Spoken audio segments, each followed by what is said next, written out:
I'm not a big crier, and not somebody that goes around crying a lot. Wouldn't I look bad if I was crying? How would you guys feel about Trump would cry? How would China feel if I walked in crying because I couldn't make the right deal? I have so many people. I was just walking up, and every time it happens. When I came in backstage, happens all the time. It happens every time. A very, very powerful guy, big, strong guy. He was a strong, tough guy. Strong, tough cookie. Big, strong guy. And he's crying with tears coming down on his face.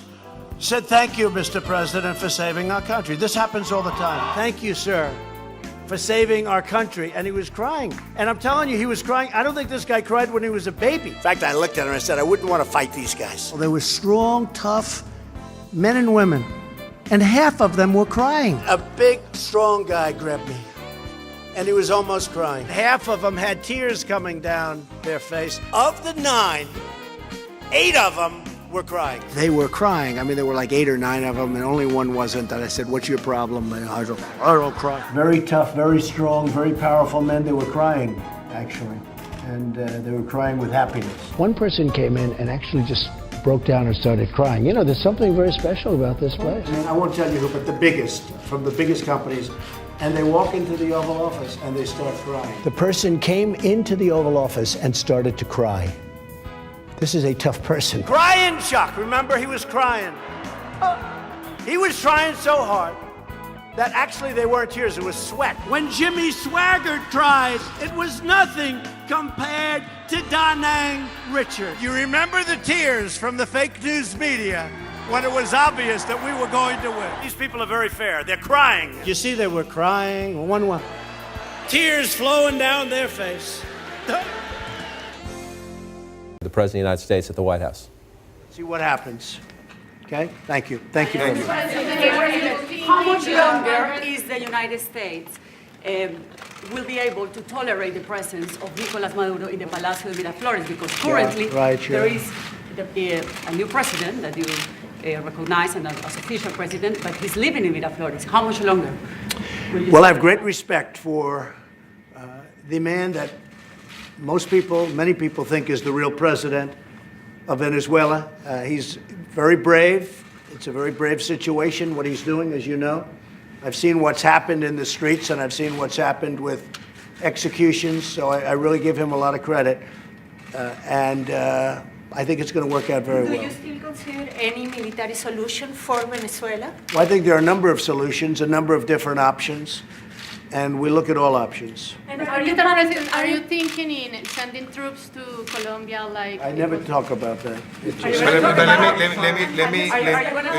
Let me add something on the first question that was raised by Vanessa. President Guaidó, who is the person about to lead this transition in Venezuela, has a strong support. And we need to give him even stronger support. I think what happened with the EU has been very important. We will host the Lima Group next week in Bogota, and we will, all the countries in the hemisphere, give him stronger support he needs to lead the transition in Venezuela. President Trump, if President Maduro stays in power, do you have a plan B? I always have plan B and C and D and E and F. I have great flexibility. I probably have more flexibility than any man that's ever been in this office. So we'll see. But there are many plans, and we'll see where we go. Right now, we're in an incredible period. I saw the tremendous numbers of people yesterday. You're talking about during the week, just numbers that you rarely see anything like at the protests. So we'll see a lot of things are happening in Venezuela that people don't know about. And there's a lot of support for what we're doing and for the people that we're talking to. A lot of support, tremendous support. What? At the border now with Venezuela, what is the plan? How is it going to get into the country? Well, they have to be able to let the food in, and in many cases it's getting in. They blocked one of the bridges, but they haven't been able to block the others. They'd like to try. I think he's making a terrible mistake by not allowing that to happen. It's showing bad things, and really, we're trying to get food to people that are starving. You have people starving in Venezuela. And it just shows what can happen with the wrong government. You have the wrong government, bad things happen. But you have many, many people that are in really trouble for just hunger. And so we are delivering, and we're sending tremendous amounts of food and other things, supplies. Mr. President, if I may add to that, I think we have to give a very strong message to the dictatorship. Obstructing the access of humanitarian aid is a crime against humanity.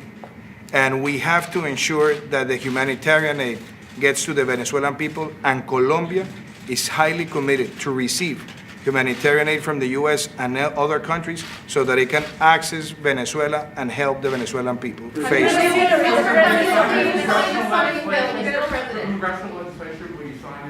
Well, we haven't gotten it yet. We'll be getting it. We'll be looking for landmines, because you could have that. You know, it's been known to happen before to people. But we have not gotten it yet. It'll be sent to us at some point, and we'll take a very serious look at it. We have a lot of things happening right now. We're building a lot of wall right now with money that we already have. And when people see what we're doing, I think they'll be very surprised. We're doing a lot of work, and we have planned to do a lot of work, but I have not seen it yet. I appreciate all the work the Republicans have done, because they're really going against a radical left. It's a radical left, and they're going against it very hard, and they're fighting. But we're in very good shape, and we're going to take a look at it when it comes. I don't want to see a shutdown. Shutdown would be a terrible thing. I think a point was made with the last shutdown. People realized how bad the border is, how unsafe the border is. And I think a lot of good points were made, but I don't want to see another one. There's no reason for it. And we're going to look at the legislation when it comes, and I'll make a determination then.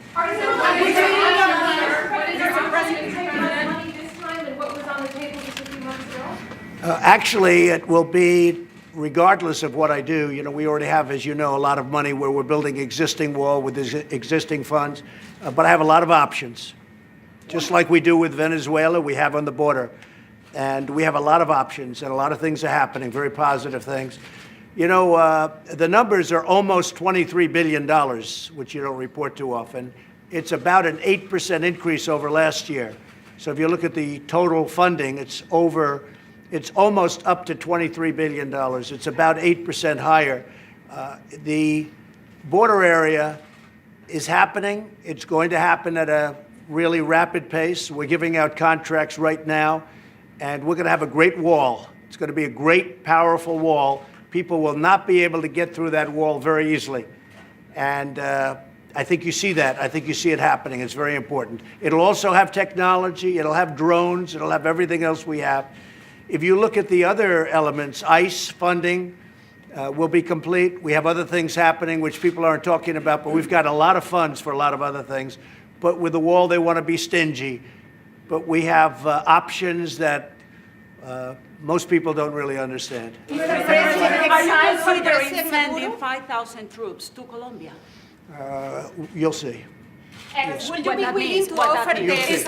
Are you against that? Any other questions? Will the Colombian president allow it? Say it. Mr. President. I'll be visiting. I really want to. I want to visit Colombia. I look forward to visiting. We're working very, very closely on the drug situation. Mr. President, would you consider an amnesty to Maduro, for Maduro? Or exile? Something we haven't thought of. Something we haven't thought of. Proposal to use El Chapo money to pay for the wall? Well, it's always interesting. Anything Ted does is interesting. So that's certainly an interesting one. What that means that we're going to know. In Colombia's drug policy. Yeah, we are working together so that Colombia eradicates some of what they're growing in Colombia. I wouldn't say that at this moment you're ahead of schedule, but hopefully you will be sometime in the near future. But let me mention something to that question, Mr. President. In the first 4 months of our administration, we have eradicated 60,000 hectares, more than was eradicated in the previous 8 months. We have a goal, and we will commit to that goal, because it is our moral duty to have Colombia free of illegal crops and free of narco trafficking. We have to deliver, we will deliver, because it is our moral duty. Mr. President, I just want to say before you leave, the economy is doing incredibly well. Numbers are really high, really good. We have a big team of people, very talented people over in China right now, negotiating on the China deal.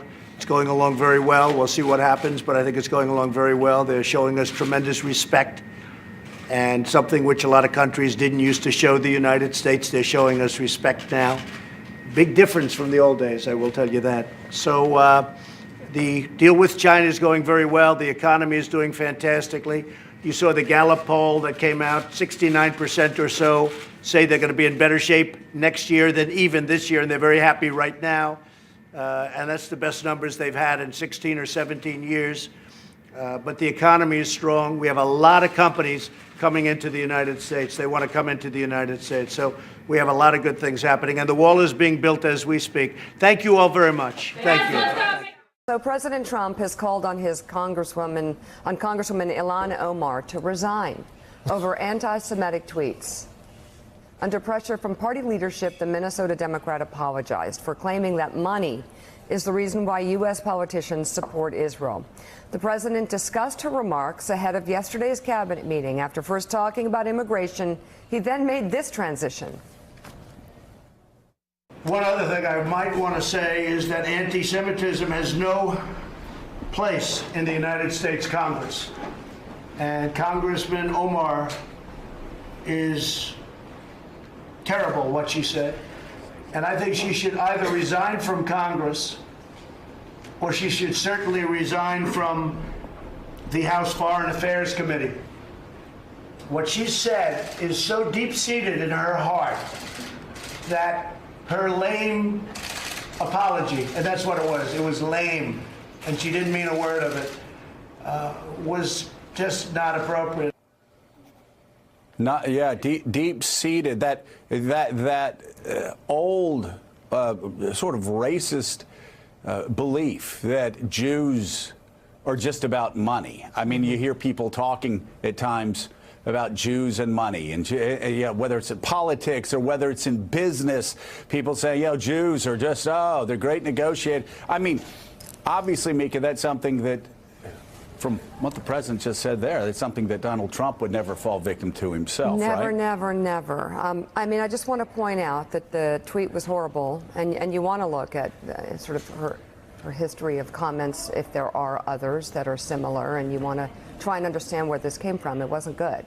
But the hypocrisy is extremely easy to point out. You may remember the president was also criticized during the 2016 campaign for playing into Jewish stereotypes about money. Here he is speaking to the Republican Jewish coalition in 2015. I'm in a different position than the other candidates because I'm the one candidate. I don't want any of your money. I want your support, but I don't want your money. Again, I don't want your money, therefore you're probably not going to support me because stupidly you want to give money. Trump doesn't want money. I really believe the Iran deal. Look, I'm a negotiator like you folks. We're negotiators. We don't build gas stations in the middle of, as you know, Afghanistan for $43 million. How many think they could have done it for less? Would you raise your hands, please? You want to renegotiate deals? Some of us renegotiate deals. I would say about 99.9. Is there anybody that doesn't renegotiate deals in this room? This room negotiates. I want to renegotiate this room. Perhaps more than any room I've ever spoken to. Maybe more. And we so one Jewish money joke after another Jewish money joke after another Jewish money joke. I mean, he actually lapped the Congresswoman about 5 times there. Yeah, he definitely did. So I'm just wondering, is Kevin McCarthy going to call for his resignation? Because I haven't heard Kevin McCarthy criticize that. Yeah. Again, remember the Star of David picture? Do we have the Star of David picture? Because when that went up, and they were peddling in just clear anti-Semitism, ugly anti-Semitism, I didn't hear Kevin McCarthy or any Republicans. I didn't hear Mitch McConnell call for Donald Trump to step down. I mean, Mika, the hypocrisy is so extraordinarily thick here. Well, and again, that doesn't deny what happened, and I think Democrats should talk about it and deal with it. Of course, Trump's infamous remarks about good people being among the white supremacists at that deadly rally in Charlottesville in 2017. Remember that? Not to mention his ban on Muslims, his comments about S-hole countries, which was just incredible, and his suggestion that California's immigration policies allow for breeding and the infestation of crime. Eugene Scott, you have a new piece out in the Washington Post entitled Ilhan Omar and Steve King reacted to criticism very differently. Why that matters. How did they react differently? What are you finding? Well, we know that when Democratic leadership, including House Speaker Nancy Pelosi, called on Representative Omar to apologize, that the representative did, and did so relatively immediately. When Minority Leader McCarthy called on Steve King, who has a history of making comments that are sympathetic to those who are white supremacists or white nationalists, to apologize, not only did he not apologize, he doubled down, and very recently we know he's led a fight to get back on his committees.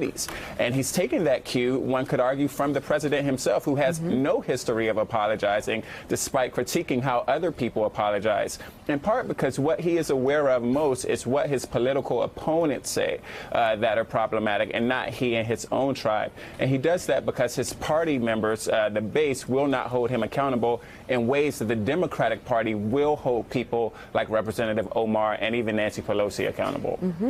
Well, and they did, Willie. Of course, the Democrats did hold the Congresswoman accountable, and obviously, if she makes another anti-Semitic statement, then I would be shocked if she weren't kicked off the Foreign Affairs Committee. I do have to say, though, you listen to all the things that Donald Trump has said, all the racist things that Donald Trump has said. You look at all the stereotypes Donald Trump was peddling, the Jewish stereotypes there. And then Mika talked about Donald Trump saying that our immigration policies lead to breeding and infestation. You know, there's so many times where people say, oh, you should never compare anything that any American politician does to what fascists would do or what Nazis did. You know, the propaganda, when you start talking about breeding, racist breeding, and you start talking about the infestation of people, of non-white people, if you don't want me to say that that's something that the Third Reich peddled in, okay, I won't say it. Just go read a book, because that's exactly what they said about Jews. Well, the president was talking in last April, about the sanctuary laws in California. And Eddie, obviously, President Trump is not the right vessel to come down against religious discrimination. Let's just go back to the Muslim ban. He wanted an entire religion banned from this country based on the God they worship. But did Nancy Pelosi not have to reckon with the anti-Semitism that was implicit in Congresswoman Omar's tweet? Oh, absolutely. So, look, I think it's explicit, I should say. So there are three things, at least to my mind. One, I want to take seriously the reaction of the Jewish community to Representative Omar's claims, right, or her tweet. Yeah. And to take seriously the fact that stereotypes about Jews animate our society and can be belched up at any moment among any of us. Yeah. But in order to take seriously that community's reaction, we also need to take seriously her apology so there's the space so folks can grow. So she said she learned from her Jewish colleagues, she learned from her friends, her constituencies, that she's going to grow. So we have to take her apology seriously if we're going to move forward. That's the first thing. The second thing that's just separate is that every criticism of Israeli policy or Netanyahu doesn't necessarily mean that it's anti-Semitic. We need to open up space, right, so that we can have the kinds of debates that we need to have.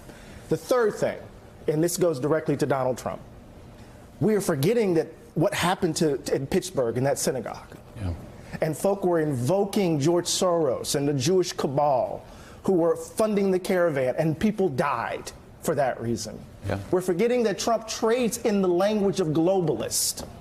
That word comes out of a white supremacist, white nationalist community to talk about a Jewish cabal that controls the country, right? So from globalist to George Soros to what we just saw, this man's lifeblood, right, flows from hatred and fear. This is his political lifeblood. So the idea that he's going to stand in moral judgment of anyone smacks of not only hypocrisy, but it's just absolutely ludicrous. And when Donald Trump cannot condemn David Duke. Right. Or he pretends like he doesn't know who he is. Remember the tiki marches in Charlottesville? Jews will not replace us.